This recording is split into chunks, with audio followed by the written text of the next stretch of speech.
या या वकील साहेब या. वकील साहेब, ह्या विहिरीपासून तेव्हा ते चिचेचं झाड दिसतंय का, तिथपर्यंतची जमीन आजपासून तुमची झाली. हे घ्या डॉक्युमेंट. हे घ्या तुमचा चेक.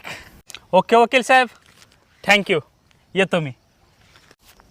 जमिनीसोबत विहीरसुद्धा मला लय स्वस्तात पडली. आईला ह्या वकिलाला जमिनीसोबत विहीर पण असंच देऊन टाकलो राव मी. नाही काहीतरी स्कीम करावं लागते आता. हो वकील साहेब बोला की. ह्या जमिनीचा आणि ह्या विहिरीचा व्यवहार तर झाला, पण ह्या विहिरीतल्या पाण्याचं काय? खरं आहे की तुमचं. विहिरीचा व्यवहार तर झाला, पण विहिरीतल्या पाण्याचा व्यवहार झाला नाही. जर तुम्हाला माझ्या विहिरीत पाणी ठेवायचं असेल तर भाडं द्यावं लागेल.